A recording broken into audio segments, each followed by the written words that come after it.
Ang ating bida, nasindak siya sa dambuhalang mansyon at hindi makapaniwalang papayagan siyang pumasok sa main gate. Sinabihan siya ni Ryan na huwag mag-alala. Mamayang gabi pa babalik ang pamilya niya. Sa loob, sobrang tahimik ng mansyon at parang walang tao, at kahit isang kwarto lang ay kasing laki na ng buong bahay niya. Nahihirapan pa rin siyang paniwalaan na galing si Ryan sa ganitong kayamang pamilya. Ang kwarto ni Ryan ay nasa dulo ng pasilyo, at ito ang pinakamaliit doon, mas mukhang simpleng silid and sayuhan kaysa sa kwarto ng isang maharlika. Ginugol ng dalawa ang huling natitirang libreng oras nila sa paglalaro ng baraha. Ayaw na ayaw matalo ni Ryan at nag-isip kung nandadaya ba ang ating bida gamit ang espesyal nitong pag-isip, pero ipinaliwanag ng bida na mas simple lang doon. Palaging nagpapahalata si Ryan. Sa tuwing nakakabunot siya ng alas, itinutulak niya ng bahagya ang baraha, at halata sa mukha niya kapag mayroon siyang peres. Nang magtanong si Ryan kung paano niya napapansin ang lahat ng iyon, sinabi ng ating bida na mas mabisa ang pag-oobserba kung hindi ka lang nakatutok sa isang bagay. Kung titignan mo ang buong tao sa halip na isang galaw lang, mahuhulaan mo kung ano ang susunod. Parang sasabog na ang ulo ni Ryan sa dami ng impormasyon at sa pagkatalo na naman niya. Naisip niya kung makakatulong ba ang paggising ng sarili niyang diskarte. Pinalakas ng ating bida ang loob niya dahil iyon din ang nakatulong sa kanya para maabot ang kanyang espesyal na pag-isip. Gayunpaman, pabalik-balik lang si Ryan sa pagitan ng pag-intindi sa lahat at sa kawalan ng pag-intindi.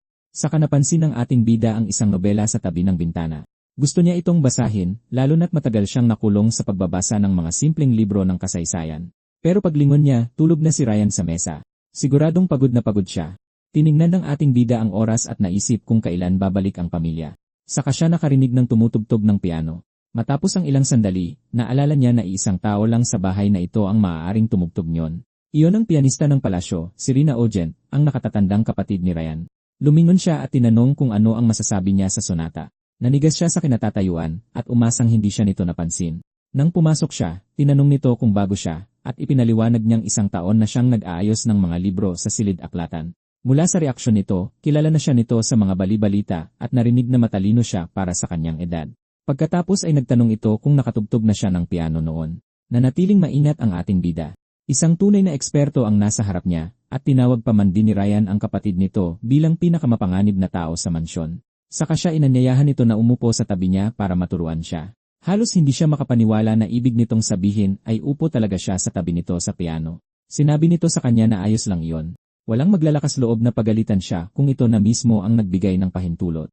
Nang makita ang determinasyon nito, alam niyang hindi na siya pwedeng tumanggi ng maayos. At, sa totoo lang, kailan pa ba siya magkakaroon ng pagkakataong makaupo sa isang piano? Sinimulan siyang turuan nito ng mga nota at kung paano iyon gumagana. Ipinakita nito sa kanya kung anong mga tekla ang pipindutin at sa anong pagkakasunod-sunod at masidhi siyang nakinig. Sobra siyang nawili rito kaya't pinuri pa siya nito. Makalipas ang ilang sandali, nagtanong siya kung pwedeng siya naman ang sumubok.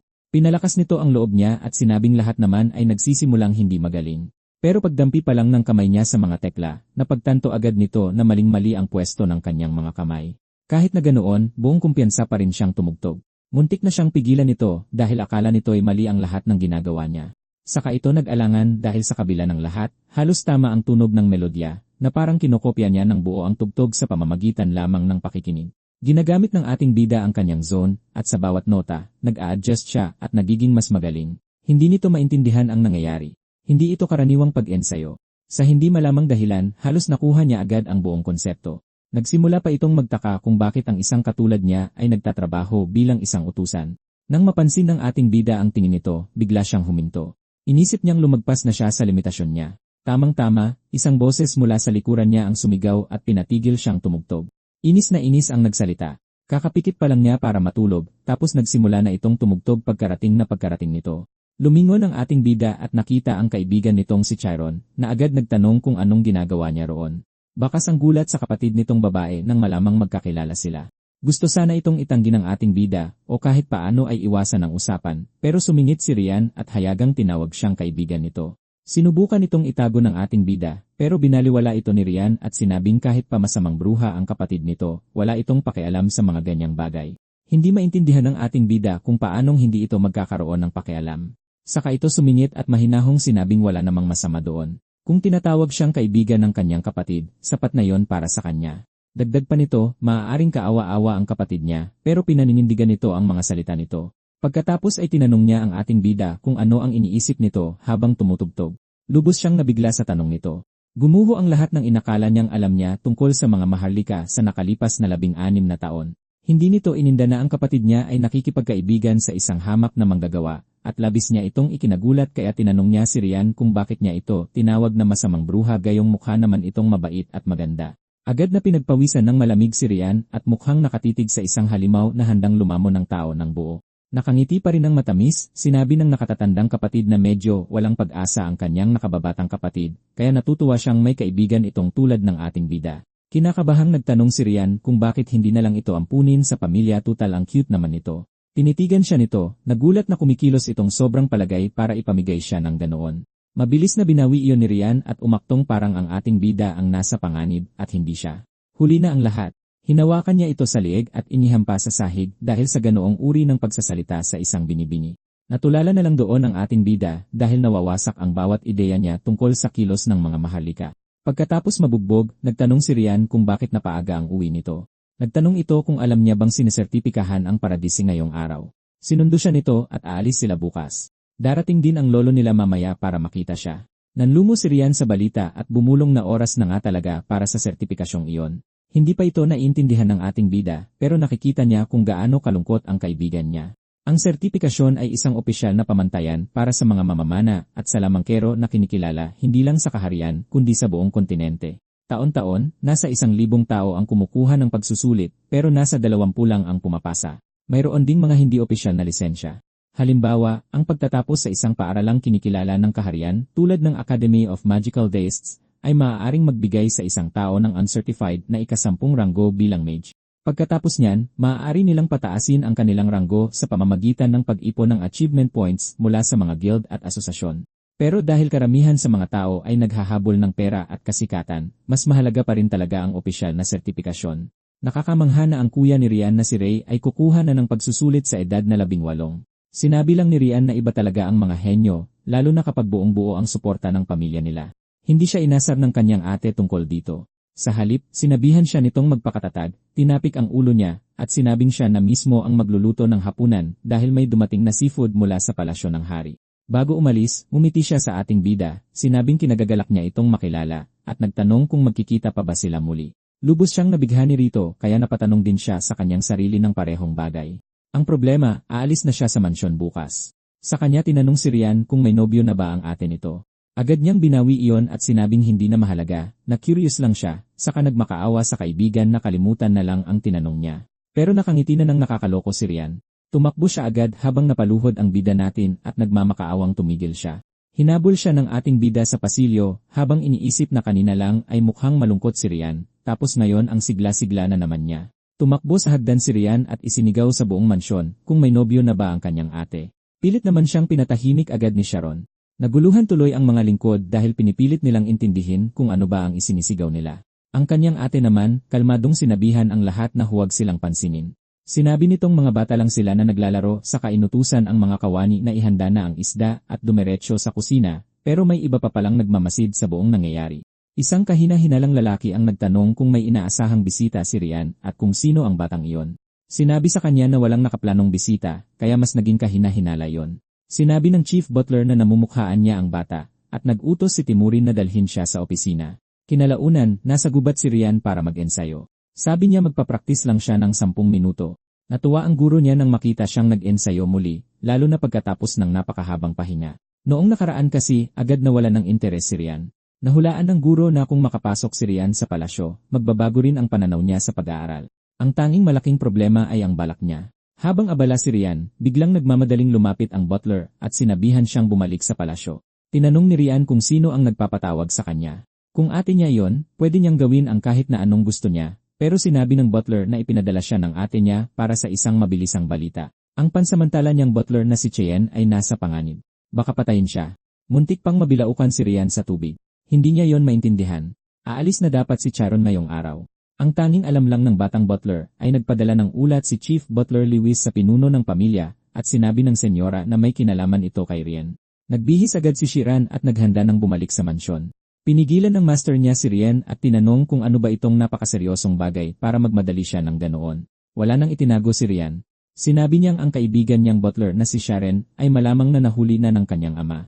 Sinabi niya sa kanyang guro na baka mapatawad sila ng kanyang ama kung may ipagtatanggol sa kanya, at nangakong babalik din siya mamaya para ipagpatuloy ang pag-ensayo. Tumanggi ang kanyang master. Pagdating doon, nakaluhod na si Shiran sa pasilyo sa harap ng pinuno ng pamilya na nag-utos na pugutan siya ng ulo. Walang nakaintindi roon kung bakit humantong sa ganito ang mga bagay-bagay. Gayunpaman, naawa pa rin si Timurin sa kanya. Dapat alam na nitong may hangganan na hindi niya dapat lalpasan. Sinubukang magsalita ng kanyang ate, pero agad siyang pinatahimik ng kanilang ama. Maraming mga lingkod at maging sa ulat mismo ng chief butler ay nagsabing naging masyadong malapit ang bata kay Rian. Kaya tinanong ng pinuno ng pamilya si Chiron kung nabasa ba nito ang kontrata. Kung hindi siya dapat umangal. Sa kabila nito, may gusto pa ba siyang sabihin? Iniangat ni Chiron ang kanyang ulo at nagtanong ng isang bagay. Kung siya ang kaibigan ng young master, anong mangyayari kay Rian? Nalalaki ang mga matang napatitig sa kanya ang lingkod. Bakit hindi siya nagmamakaawa? Maging ang ate ay gulat na sa oras na ganito, inaalala pa niya si Rian. Nabuwisit ang chief butler sa sagot niya. Tinawag niyang hangal si Sharon, gaya ng ibang mga karaniwang tao, at tinanong kung ano naman kaya ang pwedeng mangyari sa isang maharlika sa pakikisama sa kanya. Ngunit nanatiling kalmado si Sharon. Diretsahan niya itong sinabi. Kaibigan niya si Rian. 1 taon na silang magkaibigan at hindi iyon magbabago. Hindi maintindihan ng pinuno ng pamilya kung bakit napakakalmado niya, kaya inisip niyang paglapastangan ito sa pamilyang Ojen. Inutusan niya ang chief butler na pasimpleng asikasuhin si Shiran at tiyaking walang ibang makakaalam sa nangyari. Sinubukang umangal ng kanyang anak pero pinutol niya ito. Umamin na si Shiran kaya tapos na ang usapan. Nilinaw niyang pinal na ang desisyong ito. Wala nang atrasan. Maraming butler ang gustong tumulong kay Shiran pero alam nilang hindi sila pwedeng makialam sa usapin ng mga maharlika. Ang pamilyang ito ang buong buhay nila, at para maprotektahan ito, maging ang mga maliliit na issue ay dapat tanggalin. Maaaring mukha itong malupit sa ngayon, pero naniwala silang balang araw may intindihan din ng mga tao ang desisyong ito. Sa kapadabog na pumasok si Rian sa pasilyo. Isinigaw niyang hindi siya papayag dito at pilit na tinanong kung sino ang nagbigay ng pahintulot na patayin ang kaibigan niya. Sinagot siya ng pinuno ng pamilya na siya mismo ang nag-utos. Lumaban si Rian pabalik at tinanong kung ano ba talagang nagawa ni Sharon. Kasi simula pa nga lang nilang maging magkaibigan. Sinabi ng kanyang ama na hindi kailangan ng krimen para hatulan ng kamatayan. Hindi pa rin maintindihan ni Rian kung gaano kalupit ang buhay ng isang maharlika. Habang ang pamilya ang sumasalo sa mga ganitong maduduming gawain, natatamasa niya ang kaginhawaan ng pagiging isinilang na maharlika. Sinagot siya ni Rian na walang kwenta ang pribilehiyong ito kung itatapon lang niya ang mga kaibigan niya para rito. Tinawag siyang isip bata ng kanyang ama. Ang pakikipagkaibigan daw sa isang maharlika ay dapat na pantay. Kaya naniniwala ba talaga si Rian na itinuturing siyang kapantay ni Sharon? Sa anong batayan? Ang dami-daming gustong gamitin ang mga maharlika para sa pansariling interes nila. Sigurado si Rian na hindi gagawin yon ni Sharon, kaya binigyan siya ng kanyang ama ng isang kondisyon, ang patunayang magkaibigan niya talaga sila ni Sharon. Natigilan si Rian. Kapag nabigo siya rito, tapos na ang lahat. Hindi niya pwedeng patunayan ang puso ng isang tao gamit lang ang mga salita. Kung siya si Chiron, siguro baka madali niyang mababasag ang lohika ng ama niya, pero hindi na siya. Sa kanya naalala ang titig na ibinigay sa kanya ni Chiron noong naglaban sila, at ang aral na minsan, nagmumula sa pagmamasid ang pinakamagandang sagot. Kaya inobserbahan ni Rian ang buong paligid at sinimulang unawain ang buong pangyayari. Sa harapan niya, hindi lang basta kanyang ama ang nandyan. Ito ang second class na maharlika, ang pinuno ng pamilya Ojen, galing sa angkan ng may itim na buhok, isang rehistradong fourth class na kabalyero. Doon na intindihan ni Rian na hindi lang ito laban sa pagitan ng mag-ama. Isa itong madugong labanan. At sa oras na yon, inabot niya ang kanyang espada. 30 minuto ang nakaraan, nagmamakaawa si Rian sa guro niya na payagan siyang makaalis dahil baka mapatay ang kanyang kaibigan. Tinanong ng kanyang guro kung ang tinutukoy ba niya ay ang bata mula sa silid-aklatan. Pagkatapos ay sinabi ng guro na ang bata ay isa lamang hamak na mamamayan. Natigilan si Rian. Hindi niya inaasahan na ganoon din ang pag-iisip ng kanyang guro tulad ng iba. Tutal, sila ang nagsabi na ang pagpapalitan ng espada sa isang tao ay maaaring mauwi sa tunay na pagkakaibigan. Tinanong naman ng kanyang guro kung ano ang pinakamahalaga sa mga maharlika. Simple lang ang sagot. Alisin ang anumang makakasira sa pangalan ng pamilya. Inisip ba talaga ni Rian na mahalaga siya bilang kaibigan gayong sa paningin nila ay mas mababa pa siya sa isang insekto? Pinaalalahanan siya ng kanyang guro kung gaano katindi ang bigat na dala ng mga maharlika at sinabihang huwag humingi ng tulong sa kanya para lutasin ito, ngunit hindi maaaring magsawalang kibo na lamang si Rian. Siya ang nag-alok ng pakikipagkaibigan kay Chiron, at higit doon, ayaw niyang maging isang duwag. Nakita ng guro kung gaano siya kaseryoso. Alam niyang tapat ang estudyante niya, medyo inosente pa nga, ngunit hindi sapat ang damdamin lang para maging isang magaling na mandirigma. Iyon mismong dahilan kaya naniwala siya sa kanya. Kaya inabot niya ang kanyang espada at sinabihan si Rian na kunin ito. Hahayaan niya itong umalis. Ngunit kung hindi handa si Rian, hindi na siya dapat humakbang pa. Tinanggap ito ni Rian at sinabing hindi niya ito makakalimutan. May iniwang isang huling mensahe ang kanyang guro.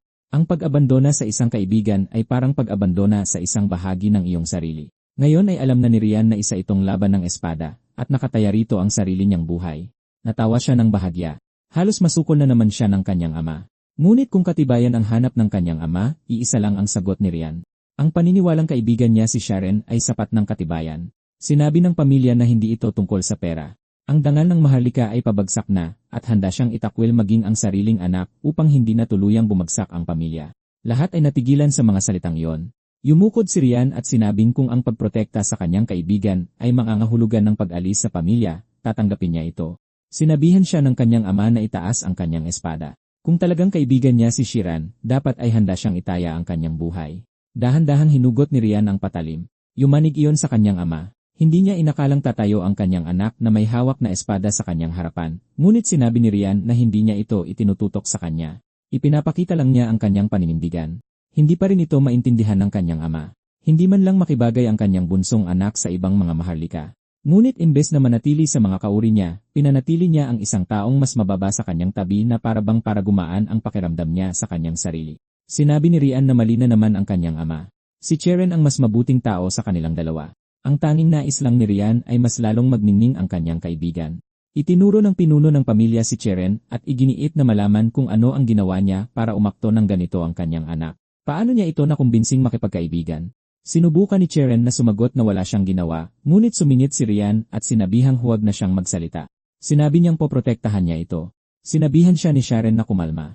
Ito ang pasanin na dapat niyang dalhin. Nang unang humiling si Rian na maging kaibigan, alam na ni Sharon na darating ang ganitong araw, isang pagpili sa pagitan ng pagkakaibigan at ng kanyang buhay.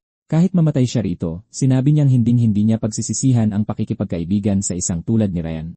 Napakasakit ng mga salitang iyon na maging si Ryan ay napaiyak. Sumagot siya na ito mismo ang gusto niyang sabihin. Itakwil man siya o hindi, magkaibigan pa rin sila. Ang lahat ng nanonood ay napaalalahanan na anuman ang kanilang titulo, sila ay mga tao pa rin na may tunay na damdamin. Ang tunay na kaibigan ay ang taong hindi kailanman tumatalikod, at ang bawat isa ay mayroong ganoong kaibigan o nagnanais na sanay mayroon sila. Pagkatapos ay dumating ang lolo ng pamilya. Pinagalitan niya ang mga ito dahil sa paggawa ng eksena, tapos ay tumawa kung gaano kapusok ang mga kabataan. Agad na nakahina ng maluwag ang kanyang kapatid na babae. Siguradong magiging maayos na ang lahat ngayon. Inasahan siya ng pinuno ng pamilya na darating ng mas huli, ngunit maagang dumating ang matanda matapos tumakas ang kasama nito kasama ang isang batang katulong. Halos hindi makapaniwala si Cheren. Ito mismong si General Tormia, isang ikatlong ranggong mandirigma, at ang lolo ni Rian. Umupo siya at pumuna na ang bulwagan ay kasing ingay pa rin ng dati. Idinagdag na ang kabataan talaga ang pinakamagandang bahagi ng buhay. Mukhang lubusan ng naguluhan ang pamilya ngayon. Iginiit niya na walang problema. Kinalagkad na ng isyong ito sa putik ang imahe ng pamilya, ngunit sinabi ni Lolo Reyna na huwag magmadali. Pinanood niya ang lahat mula sa likuran, at dahil malinaw na maraming gustong sabihin ang mga tao, dapat nila silang pakinggan. Ang unang nagsalita ay ang panganay na anak na babae, si Reyna.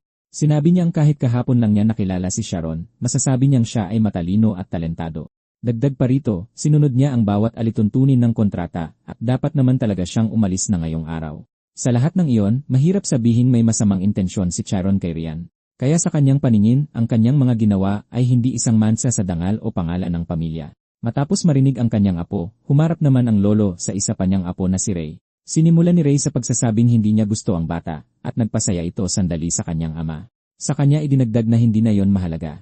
Natigilan ang kanyang ama at tinanong kung ano ang ibig niyang sabihin. Nilinaw ito ni Ray. Kahit na ayaw niya rito, wala siyang karapatang pumili ng mga kaibigan ng kanyang kapatid. Gusto na lang niyang matapos ang gulong ito para makapunta na siya sa maharlikang palasyo. Pinakinggan siya ng kanyang lolo, nagbiro na mas masaya ang bahay na ito kaysa sa kanya, at nagpatuloy. Sumunod, tinawag niya ang nag-isang tao na mas nakakakilala sa ating bida kaysa sa iba, si Timurin, ang pangalawang mayordomo. Naiintindihan niyang hindi karaniwang pinapayagan ang mga lingkod na magbigay ng opinyon dahil sumusunod lamang sila sa mga utos ng kanilang amo. Gayunpaman, sinabi ni Timurin na ginawa ni Sharon ang bawat gawain ng perpekto at natapos pa nga ito ng 6 na buwan na mas maaga. Nagalit ang punong mayordomo, ngunit sumingit si Lolo at tinanong kung may alam siya sa pagkakaibigan ng bata. Sinabi ni Timurin na ang alam lang niya ay madalas magkasama sina Sharon at ang batang Panginoon. Hindi niya alam na magkaibigan sila, ngunit idinagdag niyang kung si Sharon ay isang pangkaraniwang bata lang, hindi niya maaayos ang 1-0-0-0 libro. Sa pagkakataong iyon, ramdam na ng lahat na bumabawas na ang tensyon. Ang tanging nagpupumilit na lang ng parusa ay ang ama ni Sharon. Doon na sinabi ng lolo na hindi niya ito papayagan. Nalito ang kanyang apo, ngunit biglang natuwa ang ama. Ipinaliwanag ni lolo na, tunay na magkaibigan sina Sharon at Ryan, ngunit kailangan pa rin itong matapos. Kung magpapatuloy ito, kakalat ang mga chismis at magagamit ito ng kanilang mga kaaway bilang kahinaan. Lahat sa pamilya ay mayroong mahalagang pwesto sa kaharian. Kahit si Ray ay may paparating na pagsusulit para sa sertipikasyon. Sinabi ni lolo na ang isang pamilyang kasing laki nito ay may dalang mabibigat na pasanin. Tinawag niyang matalinong bata si Chiron at sinabing dapat niyang maintindihan ito. Pagkatapos ay tumitig siya ng diretsyo sa kanyang apo. Ramdam niyang seryoso si Rayhan. Gayunpaman, sinabi ng kanyang lolo na hindi pa rin niya naiintindihan ang tindi ng bigat na may kalakip na hindi mabilang na buhay na nakasalalay sa isang pamilyang tulad nito. Sa kanya tinanong si Chiron kung ano ang palagay niya. Alam niyang naturuan ng ating bida si Ryan kung ano ang tunay na pagkakaibigan, ngunit kaya ba niya itong tapusin dito? Sumagot si Chiron na hindi niya kaya. Ikinagulat iyon ng lahat. Nagpatuloy si Chiron. Kung magiging pabigat talaga siya kay Ryan, hindi na siya magpapakita pa rito, pero hindi iyon makakapigil sa kanya na ituring pa ring kaibigan si Ryan. Magkaibigan sila. At dahil doon, susundin niya ang anumang maging desisyon nila. Nasasaktan si Ryan. Kahit mabuhay pa si Chiron, madudurog pa rin ito kung mawawala siya. Sa kailaliman ng kanyang puso, alam niyang ang pag-iwan sa kanyang kaibigan ay parang pagkawala ng isang bahagi ng kanyang sarili, kaya tumanggi siyang tanggapin ito. Hinugot niya ang kanyang espada, at sumigaw ang kanyang ate na tumigil siya. Huli na ang lahat. Itinarak niya ang talim sa sahig at nagdeklara na siya, si Ryan Ogent, ang ikatlong anak ng pamilyang Ogent, ay magiging espada ni Chiron mula sa araw na ito. Sumigaw ang kanyang ama na isang malaking tanga ang kanyang anak. Ang panunumpa ng pagkakabalyero ay nagmula pa noong itatag ang kaharian ng Tormia sa panahon kung kailan walang katapusan ang labanan ng mga bansa para sa lupain. Pinag-isa ni Atholphis I, ang pinakamalakas sa kanila, ang mga lupaing iyon at itinayo ang Tormia. Pero kailangan pa ring harapin ng bagong kaharian ang mga malalakas na kalapit na estado, kaya pinayagan ang mga natalong hari na patuloy na pamunuan ang kani-kanilang teritoryo. At mula roon ay nabuo ang sikat na panunumpa ng kabalyero. Kapalit ng panunumpa na maglingkod sa iisang Panginoon bilang kanyang espada, pinagkalooban sila ng dugong bughaw na katayuan. Ganoon nagsimula ang pagiging dugong bughaw. Kaya hindi biro ang pagtanggap sa panunumpang ito. Napatulala ang lahat. Pero mukhang kontento na si Ryan. Ngayon ay wala nang makakapilit sa kanya na bawiin ito. Nagmamadaling lumapit ang ating bida at tinanong kung ano ang ginawa niya. Nananatiling seryoso ang lolo. Kung seryoso talaga si Ryan na magiging espada siya ni Chiron, ano ba talaga ang mayroon sa ating bida para makapagbigay ng ganoong klaseng katapatan? Ano ang nagpaningning ng husto kay Chiron sa paningin ni Ryan? Ngumiti si Ryan at sumagot na hindi nang huhusga ang isang espada. Ito ay nagpoprotekta. Humalakhak ang lolo at sinabing baka kailangan umabot sa ganoon ang mga hangal kung gusto nilang matuto. Pagkatapos ay mumisi siya at idinagdag na puro daldal lang si Ryan pero nakakadismaya ang husay niya sa espada, kaya halos maawa siya kay Chiron na napilitang makasama ito. Sa wakas, tumayo ang lolo at sinabing tama na. Tapos na ang tapos. Kahit hindi man si Ryan ang pinakamahusay na espada, sabi ng lolo, hinding-hindi niya itututok ang talim na yon kay Chiron. Nakiusap siya sa ating bida na alagaan ang kanyang apo, at nagpasalamat naman si Chiron sa pagtanggap dito.